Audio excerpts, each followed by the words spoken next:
Okay, so we're up and running. As you can tell by the screen in front of us, the topic tonight is going to be conversion. Now, I know for some of you, conversion is the whole topic that we've been going through, but I wanted to look at the nuts and bolts of how conversion itself works, what we do, a little bit of the history, and what will happen for those of you that are going to complete the conversion process. So hopefully this will be both interesting and very practical. And if people could keep an eye on the window to see if any late arrivals come in, because we're going to have a lot of people walking by due to the PTA thing. But if we get any of our students, we can let them in the shortcut rather than making them walk around to the back door. All right, so conversion into the Tanakh. The Tanakh does not really have a conversion map. That is to say that the Tanakh doesn't give us a full set of this is how people become Jewish. But what we do get is a very famous story of a person who is absolutely not Jewish at the start of the story and absolutely Jewish at the end of the story. And that person, in keeping with the spirit of this particular season, is Ruth. As you mentioned, Ruth is connected to the holiday of Shavuot, which is coming up, and connected to the harvest that we are experiencing now through the counting of the Omer.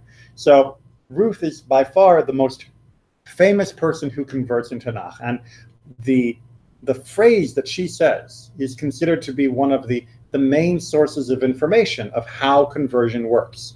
So when the story, let me give you the backup of the story. Right? The story is that Ruth is from Moab. Moab is a country next to Israel, and they are not exactly always friendly to us. It's kind of like an angry relative, you might say. So sometimes it's good, and sometimes we're fighting.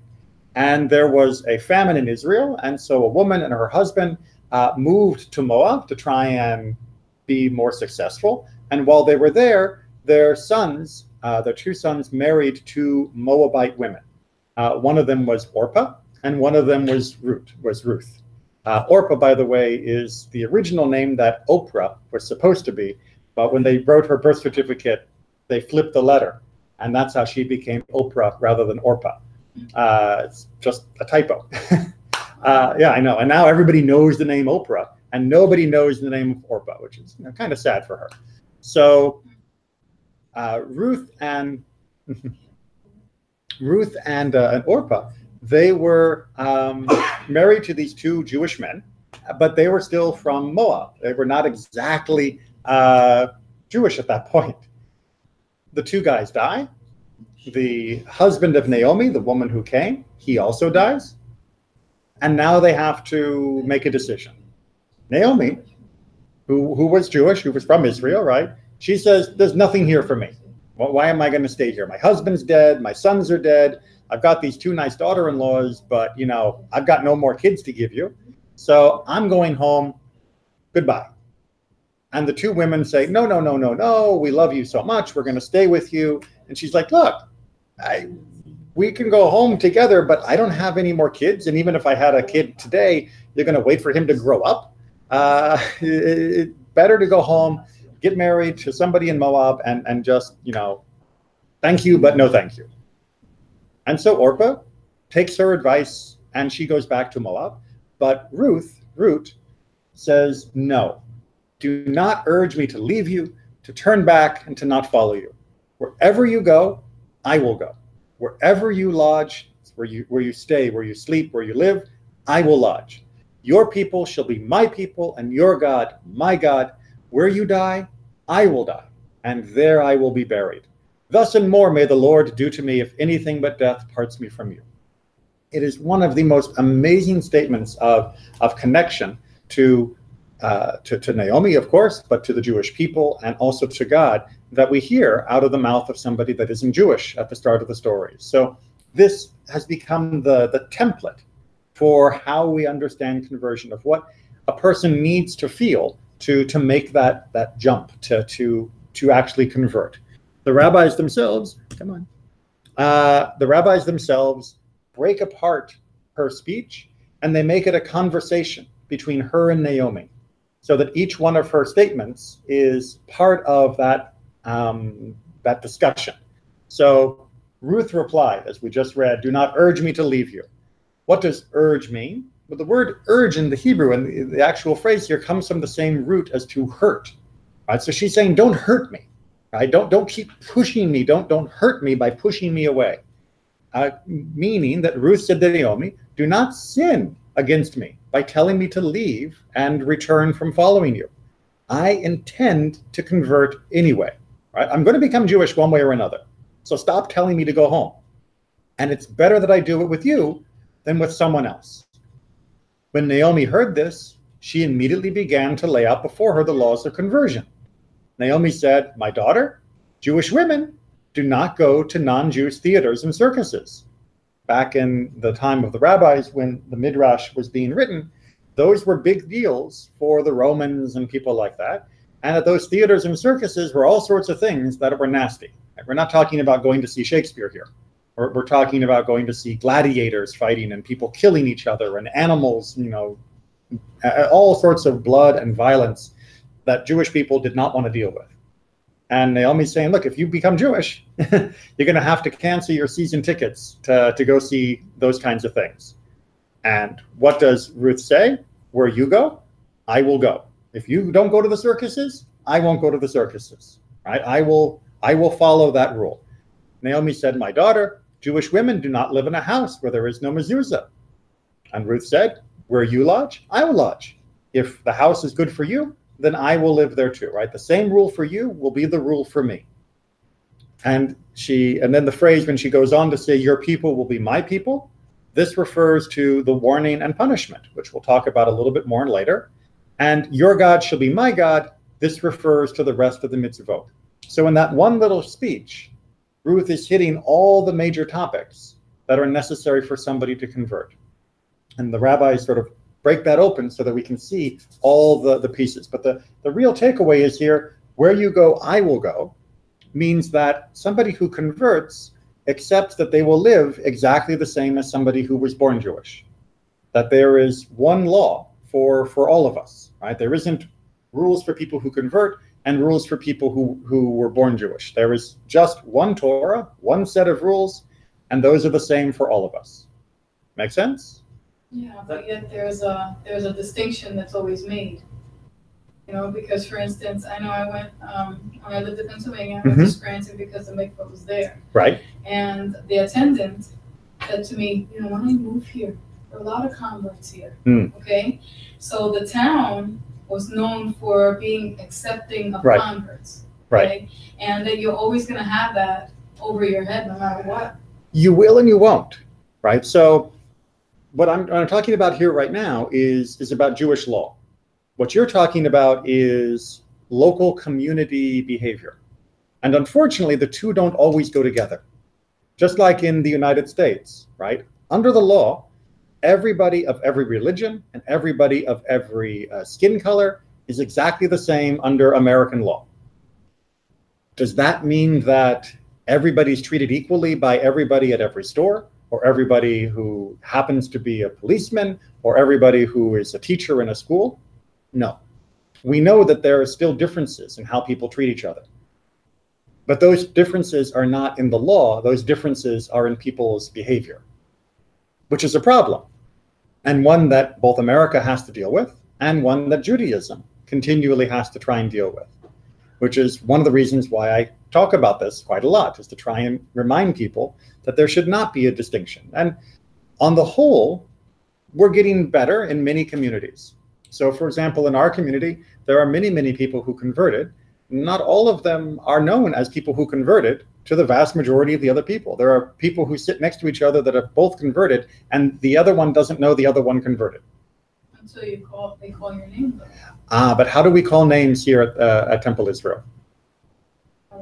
I hear them, right. And it sounds like the convert is always, Abraham. Avraham v'Sarah, yes, okay. Right. But we don't say Avraham Avinu v'Sarah Imenu, right? So there is one way, which is when you write a formal legal document, like if you were writing a divorce document, you have to use the full legal name. And then you would say, this is so-and-so, the son of Abraham, our father, and Sarah, our mother. That would be the official name on like a divorce get. But when someone's called to the Torah, simply saying this is so-and-so, the son of Abraham and Sarah, that's perfectly fine. And Abraham and Sarah are common names among the Jewish people. For example, when I'm called to Torah, I'm Harav Yehoshua Micha ben Avraham Verut. Right? So I don't have Sarah as my mother's name, but Avraham is my father's name. And so that's the name that I'm called up to the Torah with. So it is not as distinctive as it would be if it was Avraham Avinu v'Sarah Imenu. So yes, if somebody is keeping very careful, paying very careful attention, they might be able to guess maybe who is somebody who converted or not, but they also would run the risk of saying that person converted, but actually it's just they had parents named Abraham and Sarah, or who had Hebrew names that were Abraham and Sarah, which are not those are not rare names. So it's not always quite so clear who is and who isn't. And certainly when it comes to having an aliyah, or leading parts of the service, or reading from the Torah, no distinction is made. And more communities need to embrace that and need to recognize, as we're going to see, that Jewish law is very clear that there should not be distinctions made between one and the other. So, Rabbi, they make a distinction with the mamzer, right? With a mamzer? Yes. Yes, although that category is not one that is usually happening these days, because thankfully we're usually able to avoid that status. But that has nothing to do with conversion. That's a whole different status of birth. It's a child that's born from an illegal union, adultery, incest, that sort of thing. And we're generally able to avoid those things these days. Oh, no, I thought they could marry converts. That is a little bit more complicated. And we'll come back to that a little bit later, maybe, given the time. So, Yevamot, also in the Talmud, they try to explain this as well. Rabbi Elazar said, what is the verse from which this ruling? What is the ruling he's referring to? That we are not over-demanding of converts and do not over-teach. Where do we get that rule? Because if you notice, when Naomi was talking to Ruth, she didn't sit her down and give her 5 years of study. She said, look, these are some of the rules. You got to have a mezuzah. You can't go to the circuses. And you're going to be rewards and there are going to be punishments if you break commandments. And there's only going to be our God. And she went, okay. Where does it come from that we only have to be not over-demanding and not over-instructive? As it is written, when she saw that she was steadfastly minded to go with her, she left off speaking with her. Right? Naomi didn't just keep going and going and going and going. Once she was sure that she saw Ruth's intention, that was enough, and they moved on. Why is that not enough anymore? We're going to get to that historically, because that's a history thing. But I want to make sure that you understand where the halacha is in the days of the Talmud and throughout the Middle Ages, and why it's not exactly that way today. I will explain. That I can guarantee we'll get to. So one more example, again from Yevamot and the Talmud, where they try to give this speech a little bit more of a frame. Naomi said to her, it is prohibited for us to go beyond the Shabbat limit, right? You can't just go walking to the next city on Shabbat. And Ruth responded, where you go, I will go. It is forbidden for us to be alone with a forbidden man, right? You can't be alone with like someone else's husband and people are afraid of hanky-panky. Where you lodge, I will lodge. Naomi said to her, we are commanded 613 mitzvot. Your people are my people. There's someone at the door. Yeah. They made it? Good. Naomi said to her, 4 types of capital punishment. Those are the executions when somebody does a really bad crime. They were given to the court, and Ruth said, where you die, I shall die, right? If I break the law and they're going to execute me, then that's what will happen. And Naomi said to her, 2 burial grounds were handed over to the court. One for those executed for more severe crimes and one for the less severe crimes. And Ruth said, and there I will be buried. So again, we see Naomi is giving her a sample of Jewish law. She's not giving her the whole library. She's giving her some of the different points that a person should understand before they make this commitment. And Ruth is accepting with each and every one what those commandments would be. Good? Good. Okay, so how does this turn into conversion the way it is still done in Judaism today? Well, conversion is when someone who is not already Jewish becomes Jewish, obviously, and he or she is now bound, wait for them to come in, just go. Okay.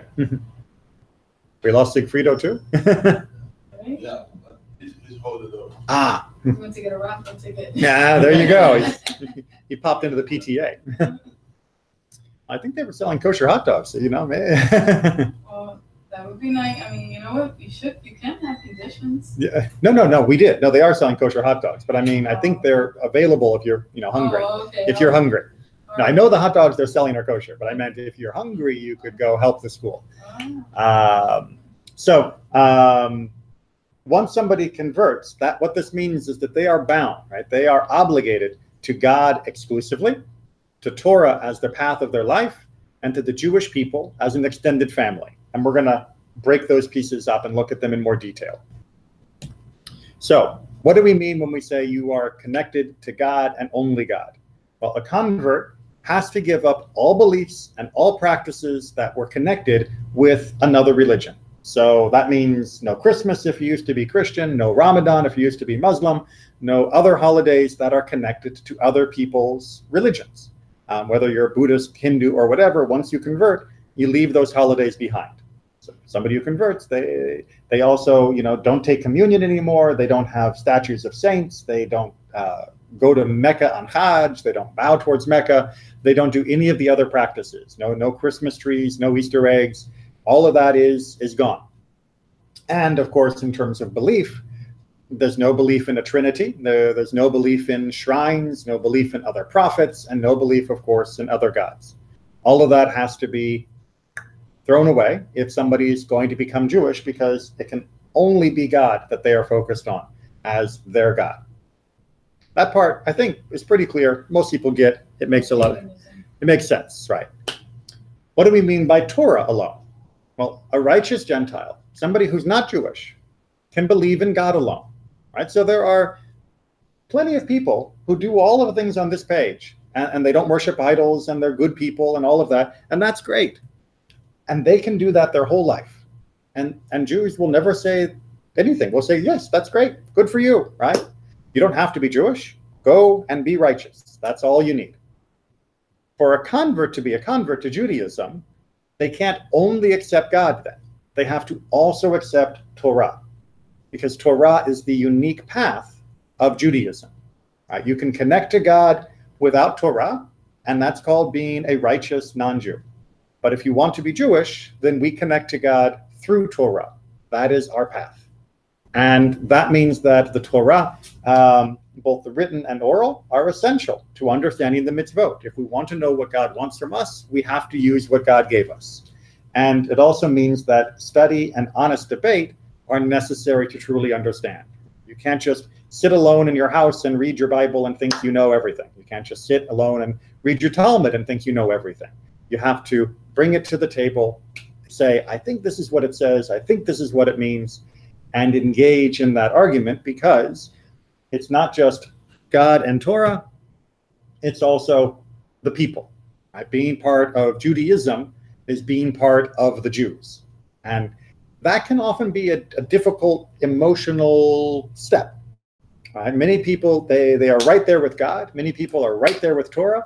But when you tell them you are adopting 15 million other people as part of your family, like, what if I don't like some of them? Yes, welcome to the club, right? Not every Jewish person likes every other Jewish person. It's just the nature of a family even. Not every member of the family loves every other member of the family as much. But we still have an obligation. We still have a connection, right? Judaism doesn't say that you must only think about other Jewish people, right? It is not exclusive. But we do have to see each other, ourselves as linked more closely to each other than to non-Jews. Just like a family, right? Who looks after each other, but also cares about their city, their country, or their world, right? If there was a disaster and you have your car and there's only one spot left and you have your wife and you have a stranger, isn't your wife going to get in the car? I hope. You're not going to say, well, my wife, a stranger, they're both human beings, it's all the same to me. No, of course, that member of your family, you're going to have a deeper connection to. And that is what we strive for in Judaism as well. not to push down other people, but just to have a deeper connection to other Jewish people in our city, our country, and around the world, which also helpfully helps grow our connection to everyone else as well. Right? That's the ultimate goal. That means when you convert, belonging to a synagogue community is essential. Converting and living alone in the woods doesn't really work so well unless you have to because you're a woodsman or something. It means giving tzedakah to help Jews in need around the world. And nowadays, especially, it means supporting the state of Israel, its existence and its prosperity. But remember, we can also criticize, not just Israel, we can criticize any Jew anywhere, right? We all are allowed to have an opinion, and we're all allowed to say, I don't like what that Jewish person's doing. I don't like what that Jewish group's doing. I don't think that's what Judaism thinks is best. We're allowed to have those conversations nicely, honestly, openly, politely, as a good family should, but we can disagree. And that hopefully will make us stick together better rather than pushing us apart. These parts make sense? Okay. Okay, so let's talk a little bit of history, because so far, what I've laid out for conversion is all very, very simple, right? The whole framework about Ruth is you teach people a few things, you make sure they're really committed, they get God, they get Torah, they get the people, bam, we're done. Yes, except in different eras, we have had different issues for conversion. So back in the days of the kingdom of David, which was when David and Solomon were kings, the Talmud actually says that we didn't accept converts during that time, just as we will not accept converts during the time of the Messiah. Basically, this was a problem, because if the kingdom was strong and powerful and growing, then why are people converting? Because they want to be part of the power and the glory and the strength of the kingdom. And that's not the right reason, right? You convert for God, for Torah, and the people. You don't convert because it moves you up the economic ladder. You don't convert because you want to be on the winning side of the army. You convert because you are connected to the right parts. And when the kingdom was too strong, too many people were interested only for the wrong reasons.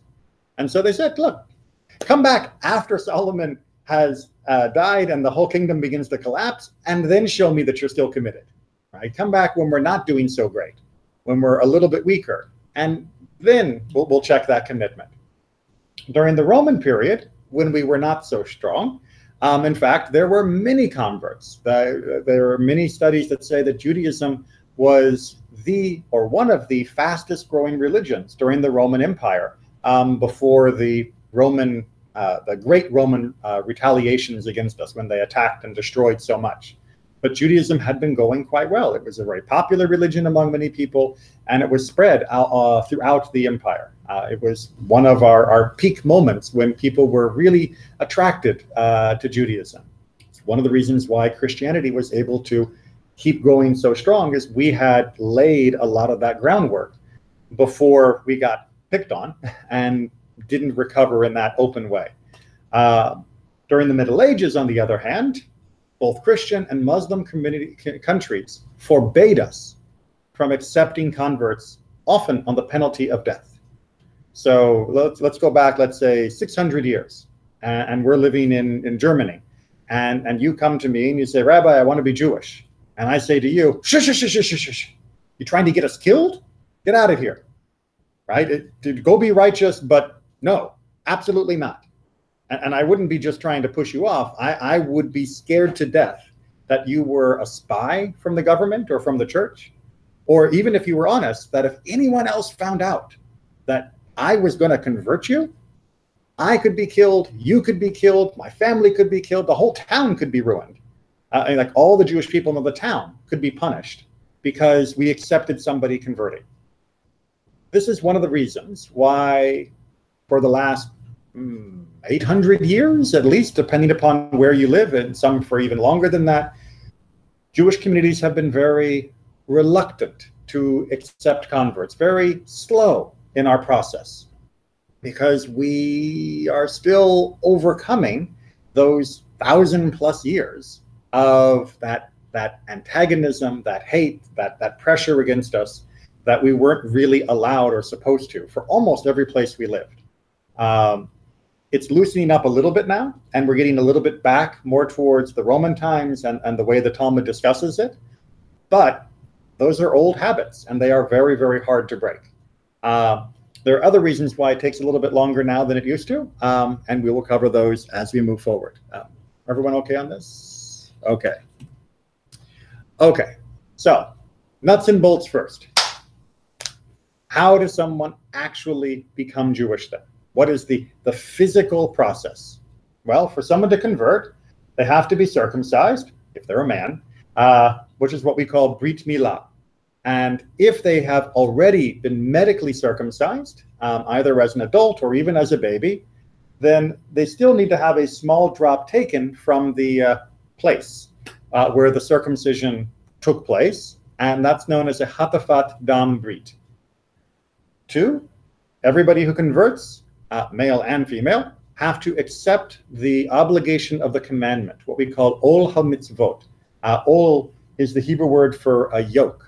Not yoke like an egg, but yoke like for a cow or a horse or a donkey. It's like a wooden bar that goes around the shoulders that you attach to the cart so that they can pull.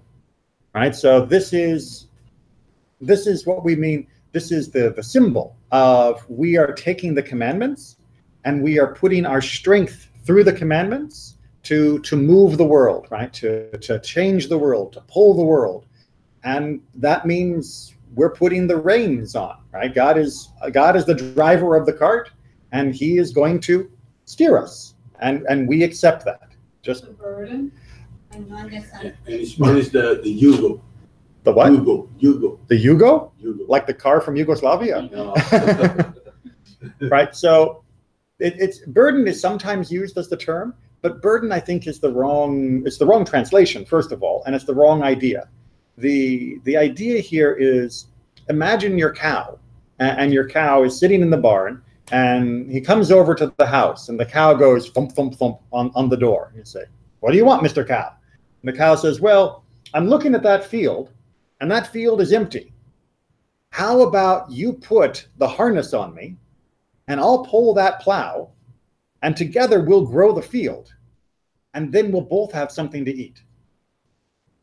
When somebody converts, and when a Jewish person is living a good Jewish life, we're the cow. And we're saying, I know this is hard work to carry this thing on my shoulders, and I know it's hard work to pull the plow or pull the cart, but it's worth it. And I'm willing to do the work. I'm willing. It's a load. A load of responsibility. Exactly. Yeah. It's take my power and give me direction. And that's what we're saying, that we trust God to be the master. We trust God to have the reins. And if God says left, we'll go left. And if God says right, we'll go right. And we're not going to fight. We're not going to throw the harness off. We'll use our power whichever way God steers us. And when someone converts, they have to accept that the mitzvot, the commandments, they will work in those ways. Does that make sense? Better? Okay. And finally, the person has to be immersed in a kosher water source, what we call a mikveh. And again, we're going to break these down into pieces. Circumcision, Brit Milah, right? The removal of the foreskin from the end of the man. Circumcision has been a requirement since the days of Abraham. It is the oldest symbol, physical symbol of being Jewish, and still one of the most powerful ones. And therefore, a man has to be circumcised to become Jewish. No exceptions. If they can't be circumcised for some weird reason, then I'm sorry, you can't become Jewish. You can still be a righteous person, you can still come to the synagogue and still pray with us, but you can't officially become Jewish if you cannot be medically circumcised and have the procedure of Brit Milah. Many babies nowadays, especially in the United States, who are not Jewish, are still circumcised for medical or other family preferences. When I was growing up, almost every baby boy was circumcised, Jewish and non-Jewish, and they were circumcised usually in the hospital. Jewish babies were circumcised by a mohel. If that happened, if someone comes to me and he's 46 years old like me, and he says, well, Rabbi, I want to become Jewish. I've already been circumcised when I was a baby. I say, great. All we need to do is do a little drop from that spot, and we're good. So it's much easier than if you're not circumcised, but we still need to change the medical circumcision into the covenantal, into the brit milah, right? Not just a circumcision, but a brit milah, a covenant circumcision. And we do that with the hatafat dam brit, which is almost completely painless from everybody that I have seen go through it. The rabbi I worked with up in Baltimore was also a trained mohel, and he even did it on himself just so he could see what it was like. And he said it's really like nothing. Okay. A convert that enters, sorry, this is now from Shulchan Aruch, from the Code of Jewish Law from the Middle Ages. A convert that enters to join the Jewish people is obligated in circumcision, as we've already said. If he was already circumcised when he was an idol worshiper, or if he was born circumcised, it's possible, right? Some babies are born without the foreskin. Then it is still necessary to draw blood from it, and we don't say a blessing over that circumcision. We just do the drop, and we're good. Were it not for the blood of the covenant, were it not for Brit Milah, the heaven and the earth would not be able to stand. Why? Taken from Jeremiah, were it not for my Brit, for my covenant, day and night, I would not have placed the laws of heaven and earth. When Jeremiah is saying that if it was not for the covenant, there would be no purpose for the world to keep spinning. There'd be no reason for gravity to keep working. It is the covenant that gives the world meaning. It is that connection with God that gives purpose. And the Brit Milah, the circumcision of the covenant, is the symbol of that covenant. And therefore, it has to be treated with the most respect. Good? Good. That one is usually pretty straightforward. it's you do or you don't, and it's right or it's wrong. And we can always fix it if there's a pre-circumcision, but it's not too complicated. Accepting the commandments, the yoke of the commandments, ol ha-mitzvot. This is a key part of converting. Since a person could live a good life connected to God alone without being Jewish, accepting the mitzvot as laid out in the Torah is essential. And in fact, this is one reason why, again, modern conversions take longer, because many people are coming into Judaism without so much background knowledge. How can they accept the commandments if they don't know what the commandments are? In the old world, it would have been somebody would have lived in a Jewish community for years and years and years next door as a neighbor to Jewish people. And they would have seen Judaism year after year after year. And then when they want to convert, they already knew what they were getting into. They knew what it meant to be Jewish. Nowadays, most people come in and it's like a blank slate. They kind of sort of know there's maybe something about keeping kosher and something about the Sabbath and only one God. But in order to accept the commandments, you have to understand the commandments. And so we take longer now to explain to make sure that people are more aware. Like Ruth, a convert must accept all that goes with the commandments, the limits, and the requirements. They must also accept that the community will decide many of the details according to their leadership and traditions. That last part is something that can be very, very tricky. If somebody is accepting the commandments and reading them for themselves, and then they go to synagogue and they think, you know what, I'm not sure if this is the way I would do it, that's fine. Have that conversation, have that discussion, but that doesn't mean you get to just choose to ignore the way that we have been observing the Jewish law up to this point. We can have the discussion, but you don't get to check out just because you have a different opinion. Accepting the yoke doesn't mean a convert has to know every detail of every commandment, nor does it mean they must swear they will never make a mistake or sin. That's impossible, right? All of us make mistakes. All of us commit sins, which is why God gave us tshuva, the way to return, repentance, and God gave us Yom Kippur. But a convert must fully accept that the commandments are commandments, not just good ideas, not just suggestions, not just, useful bits of ancient knowledge, but commandments, and that he or she will try as hard as possible to keep them. If somebody is able to say that, now that they understand what the commandments are, at least in the broad sense, then yes, that is accepting the yoke of the commandments. That is accepting the obligation of the mitzvot. Good? Makes sense? Question? Onward. So, how much does a person have to learn? This has changed over the centuries. So we're going to read first from the Talmud here. It's 2 pages. That's why the citation is not there. So if someone comes and says they want to convert, and then they inform him of some of the lenient mitzvot and some of the stringent mitzvot, right? Some of the hard stuff to do and some of the easy stuff to do. And they inform him of the sin of gleanings and of forgotten sheaves and the corners and the poor man's tithes. These were all agricultural things that were meant to help the poor people. And they inform him of the punishment for mitzvot. They say to him, be aware that before you came to this status and converted, had you eaten forbidden fat, you would not be punished by karet. Had you profaned Shabbat, you would not be punished by stoning. But now, if you have eaten the forbidden fat, you are punished by karet, and if you have profaned Shabbat, you will be punished by stoning. All right? When you convert, you flip a switch, and now the rules apply to you. And that's a choice. It's a big choice, and it's a good choice in my opinion, but it is something that people need to understand when they are choosing.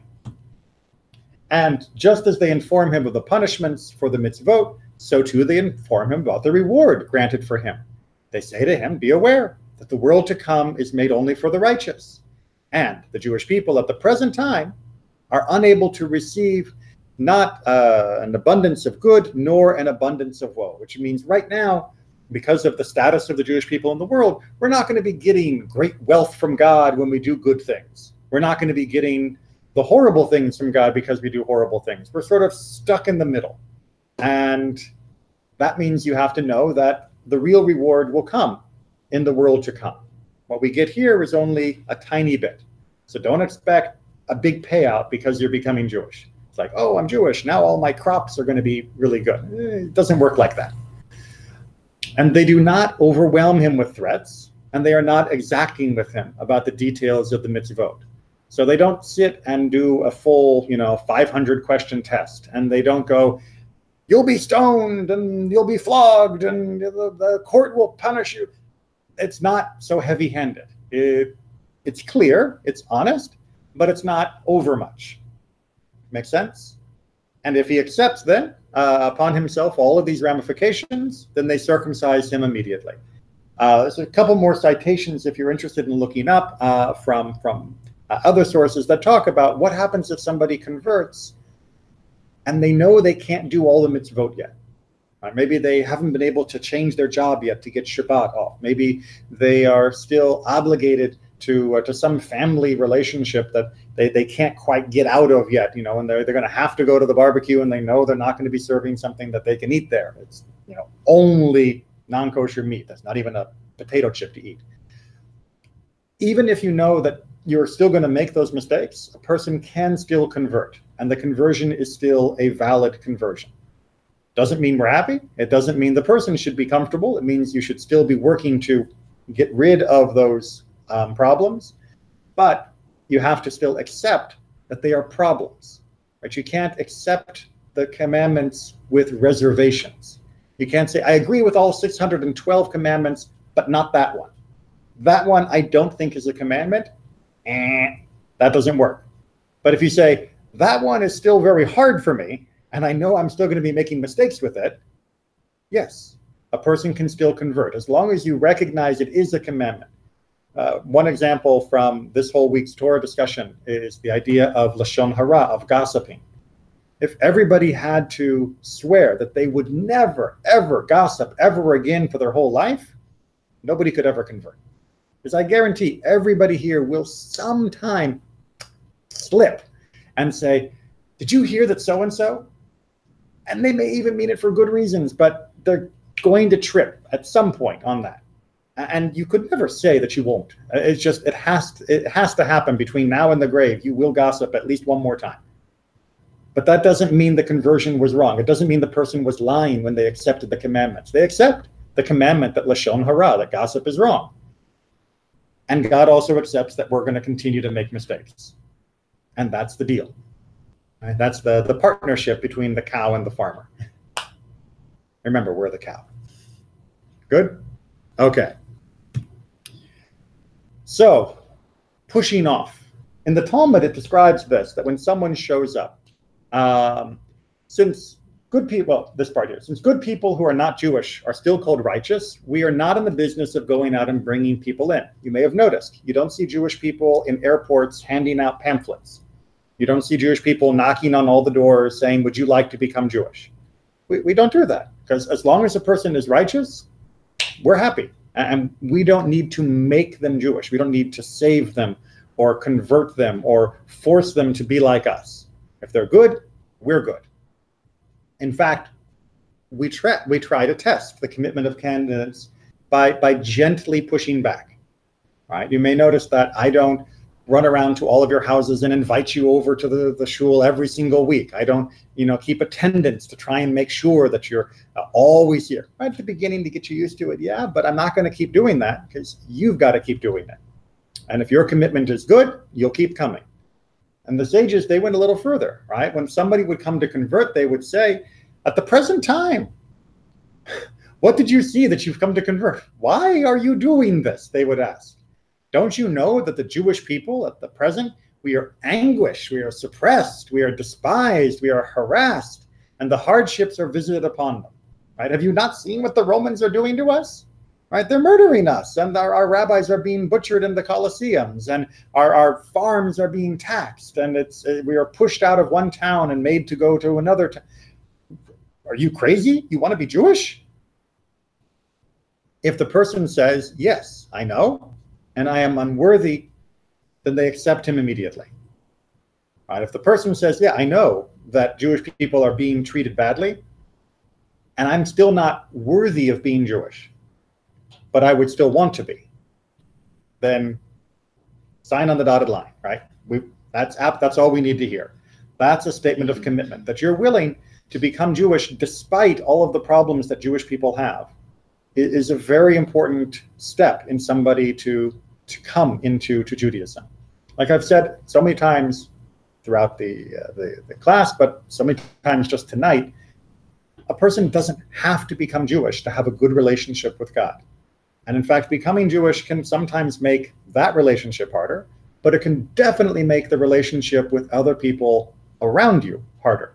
I've worked with many conversion students who become converts, and their families aren't so happy with them anymore, or the people at work aren't so happy with them anymore. I know people who have been pushed out of their job because they converted. Before they converted, they were doing fine. After they converted, it just wasn't a good fit in that company anymore. And they felt really the conversion that tilted their boss's attitude towards them. That's a very real threat that Jewish people always face. When you're always Jewish, you grow up with it and you sort of know how to expect it. When you convert, it can take you by surprise that all of a sudden people who were smiley and nice and friendly to you may not be. Now, on the plus side, most people in this country are not like that. Most people in this country are much more accepting of Jewish people, and we are living freer and happier here than we ever did back in the old days, in the old world. But it still happens. And that's something that when somebody converts, they have to know. Make sense? This is the, on the side of the package, it's all the side effects may include. Yeah. So that means we have to really, really check the motivation, because we want to make sure that they're motivated out of love and dedication to God, Torah, and the Jewish people. So again, from the Talmud, when a convert comes to convert, check after him. Perhaps it is because of money he took. Maybe somebody paid him to be Jewish, right? Is some guy out there handing out $100 bills, say, go be Jewish? I'll pay you $100 more if you get circumcised. We have to be sure, right? Or is it because of the power she will gain, right? It's, hey, if I become Jewish, then I can become the leader of this community, and then, I think I'll be better at business. right? If that's what they're thinking, that's a problem. Or is it because of fear? Maybe they think that if they become Jewish, the Jewish people will help them, and then they won't be hungry anymore, or they won't have to worry about someone else. All of those would be the wrong motivations. And perhaps if they have placed their eyes on a Jewish person to wed, right? They found a nice Jewish man or a Jewish woman, and that person I want to marry, but that means I need to be Jewish. That would be a potential problem, especially in the ancient world. Nowadays, not so much, because people can get married without any religion. It's a bit of an issue, but it happens. And that has removed the need for people to convert in these days when they fall in love. That's a whole nother conversation about assimilation. But if you do not find such cause, inform them of the way to the yoke of the Torah, as we've said before, and the difficulty of fulfilling it, and on the nations of the world in order that they leave. If they accept and do not leave, and you see that they are returning out of love, accept them. And if you did not, says Shulchan Aruch, if you did not check after him, and you did not inform him of the rewards of the commandments and their punishments, and he was circumcised and immersed before 3 ordinary people, this is a convert. What the Shulchan Aruch is doing here from the Talmud and Jewish law is saying, even if the person came to you and you came to the rabbi and said, Rabbi, I want to convert. And the rabbi said, great. So you really want to be Jewish? Yes, Rabbi. Okay, fine. Here, these guys and me, we're going to go down to the lake. You're going to go in the lake. We're going to immerse. We're good. And circumcision for a man. Even though that's not the best way to do, there was no checking, there was no real, making sure the person knew what they were doing. If that's how they convert, they are a convert. Forever. We're done. Not the way we're supposed to do it, but it is a perfectly valid way for someone to become Jewish if that's the way it happens. Now, why is that? Because if it isn't, then every person who ever converts, and their children and their grandchildren, would always be in doubt. Because maybe they didn't ask them the right question. Maybe if they had told them about this commandment, they wouldn't have made that decision. Maybe somebody who was there for the Beit Din wasn't the perfect person for the Beit Din. And if one of those things was false, and this was not the halacha, then maybe they're not really Jewish. Like maybe it was incomplete or invalid. But no, that's not the way the Talmud and Jewish law has ruled for 2,000 years. Even if it's not perfect, as long as it has those elements, as long as the person accepts whatever they have been taught, even if it's not perfect or complete, as long as the person goes before the Beit Din, as long as the person is circumcised, and as long as they immerse, we're done. We're good. And even if you are informed that it's because of something, like the ones we discussed above, like they're looking for money or they're afraid or whatever, that they converted, if you're informed after the fact, since he was circumcised and immersed, he has left the category of idol worshippers, and we are worried for him until his righteousness is clarified. So yeah, we get nervous if after the conversion someone says, well, he only did that to make $100. Yeah, okay, now we're going to be nervous of whether this guy is going to continue to be a good person, a good Jew. But he is still a Jew. And even if he does return and go back to worshiping idols, he is still a Jew. He is an apostate. Right? An apostate is somebody who goes against the religion, but they're still part of the religion.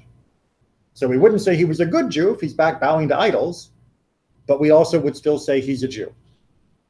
Now, if we know that he has the wrong reason before he converts, then we can say no thank you. But if we find out after he converts, then we say, that's a shame, but he's one of us now. Make sense? Again, for the same reason before, if this wasn't the rule, then people would always be able to revoke the conversion, revoke the validity, and there would always be that threat and that problem hanging over them. And when we talk about conversion and the connection to Israel, we're going to see that's a very real problem in the modern world. Do the Orthodox have problems accepting conversions through conservative and Reformed rabbis? They have no problem. They don't. They don't? They do not at all. Accept the conversion? They do not accept any conversion from a non-Orthodox source, and even among the Orthodox, sometimes you have to be the right Orthodox group in order for them to accept you. So a potential group out there could challenge a convert based on that? They won't challenge, they just won't accept them. So if somebody converted in this synagogue and they go to an Orthodox synagogue and say, I converted with Rabbi Neely at Temple Israel, I had Brit Milah, I went to the mikvah, there was a Beit Din, and they accepted the commandments, they will say, that's very nice, you're not Jewish. They won't ask anything. They don't care about what we taught. They don't care about the fact that there was a mikvah or any of that. It's a political decision. Does it matter who's in the Beit Din? Not for any. The fact that it was a conservative conversion means that the Beit Din is invalid 100%. It doesn't care. They don't care who's on it. It's just absolutely gone. It's a political decision to say they will not accept or recognize any action done by a non-Orthodox rabbi or community, period. I mean, the same way that if I were to go to an Orthodox community, I would not be offered an aliyah. I would not be allowed to do the motzi for the community. Not because I'm not Jewish enough, but because I am a rabbi in the conservative movement. And to say amen to my blessing would be to recognize something of my status as a rabbi. And the Orthodox will not accept that. So yeah, it's a very political statement of they want to keep completely separate and complete authority in their own eyes over all of these issues. Okay. Kids. A minor who is a non-Jew.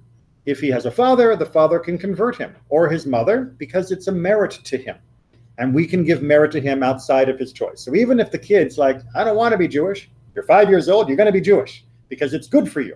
Right? The same way we can make them study math and we can make them eat vegetables and we can make them go to the dentist, we can make a small child become Jewish because we do know that it is a good thing for the kid. Whether he is a minor who converted by his father or whether he was converted by a court, when he is older, that is to say, when he is bar mitzvah age, he can protest. When he becomes an adult, he can protest. And we don't treat him the way we would treat an adult convert. Right? He is not like an apostate. Rather, he is like a non-Jew. So if at 13 he says, I really am unhappy that you made me Jewish and I don't want to be Jewish anymore, then we say, okay, you're not Jewish at all. Right? You're not a bad Jew who's gone to worship idols. You're just not Jewish again. 100%, that's it. Right? We're done. But what does this mean? As soon as one becomes an adult and acts in accordance with the practices of Israel, he can no longer protest the conversion. The statement that's used in the Talmud is if a child, when they become 13, lives one day as a Jew, it's forever. You can protest that one moment, but once you accept it for even a day, you're stuck with us forever. Again, why? Because if not, someone might say, well, you know, he converted as a baby, and I make you bet tomorrow he's going to give up Judaism. He's 20 years old. He's 30 years old. He's 40 years old. Tomorrow he's going to give it up. Tomorrow we would always be worried that this person would leave Judaism. So we give them a chance to make the choice for themselves when they become an adult, and then no one else can ever challenge it ever again, including himself. That we have to shut the door, or else it would always be a cloud over these people. So, but until they're 13, or for girls, it's a different age. 12, yeah. Until they're 12 or 13. Are they considered Jewish? Yes, they're absolutely considered Jewish. So, but you're going to ask them when they turn and they do their bar mitzvah, question. Not actually at the ceremony, okay. But when they turn 12 or 13, which is usually before they actually become a bar and bat mitzvah, then they technically have the right. Now, we don't normally sit them down and say, today you have a choice. What we instead do is teach from the beginning that there is a choice, and then we wait and see. If they're having trouble, if they're having problems, then we can talk about it in more detail. But usually we just let them glide through. And most teenagers are able to make their feelings felt if they're having a problem. So we don't draw attention to it. We just let them go through the process unless there's a particular problem that they're having. And then they come and we talk. But I've never had a child ever even raise an objection. Because usually by that point they're very happy, they're part of the community, and that's their life, and they're looking forward to it. So how does the immersion work? Just as all the Israelites immersed before receiving Torah at Mount Sinai, again, Midrash taken from the Talmud, you may remember that Moses said we need 3 days and we need to wash. That's considered to be going to the mikveh before we receive Torah. So too, converts have to immerse. If we had to immerse, you have to immerse. And how does it work? Well, they immerse him immediately, and 2 Torah scholars stand over him and inform him of some of the lenient mitzvot and some of the stringent mitzvot. You can see in this version of this passage, they're actually teaching the person the halacha in the mikveh. Like, how long can you stay in the water while I teach you a little Torah? Once he has immersed and emerged, he is like a Jew in every sense. For a woman, the women seat her in the water up to her neck, and 2 Torah scholars stand outside. And from there, they inform her of some of the lenient mitzvot and some of the stringent mitzvot. I guess I should back up real quick. So you may notice that for women, you don't have the men staring at her naked in the water. They are outside. There is an attendant who makes sure that she's in the water and doing it properly. But the men are not watching her naked. That would be very inappropriate. So they don't have to go under? Of course they do. Oh, okay. Yeah, that's in that particular community. They would teach the person a little Torah in the mikveh. Oh, I see, okay. So yeah, and they would be up to the neck. Yeah, we're going to get to the full rules in just a second, I hope. Both a convert and an emancipated slave, they do this in the same place that a menstruating woman immerses, meaning a mikveh. Or another type of living water, mayim chayim, like a lake or a river or the ocean. And there, a convert and an emancipated slave also immerse. Anything that interposes between one's body and the water of the mikveh, with regards to immersion, if it interposes, it invalidates the immersion for a convert and for an emancipated slave and for a menstruating woman, for nida, for family purity. So this is why, yes, I did put this slide next. This is why before someone goes into the mikveh for anything, but conversion as well, they have to make sure they are washed and cleaned, because if you have like mud or dirt on your body, then that's a barrier between the water and you. So you have to make sure you're clean. You have to remove all of your jewelry, watches, earrings, piercings, hairbands, makeup, hair extensions, all those kinds of things before you go into the mikveh. You have to go completely under, and you have to lift your feet up off the ground so that the water is completely around you, 360 degrees, ball of water every place all at once. And you don't clench up, right? You don't hold your arms or like make your fists. You have to make sure the water can reach all of you. You don't have to like open your nostrils or anything. It's you just have to make sure the water can touch all of you. Make sense? Okay. And then we do blessings. So a person will go down once, they come up, and then the rabbi will help them with the blessing usually, because they're usually a little nervous and the water in their face and all of that. And the blessing is the standard mitzvah blessing that we use for immersion. Baruch atah Adonai, Eloheinu melech haolam, asher kiddishanu b'mitzvotav, v'tzivanu al ha'tevilah. Right? Which means, blessed are you, Adonai, our God, ruler of the universe, who has made us holy with the commandments and has commanded us concerning immersion, concerning going in the water. Person goes under again, they come up, and then they say the Shehechianu, which you may remember from when we've studied about different holidays. It's the blessing we say at all of the happiest moments of our life, which Baruch atah Adonai, Eloheinu melech haolam, Shehechianu, v'kiyamanu, v'higianu, lazman hazeh. Blessed are you, Adonai, our God, ruler of the universe, who has given us life, sustained us, and let us reach this time. Then usually the person goes under one more time, and then they come out, dry off, and they're Jewish. That's it.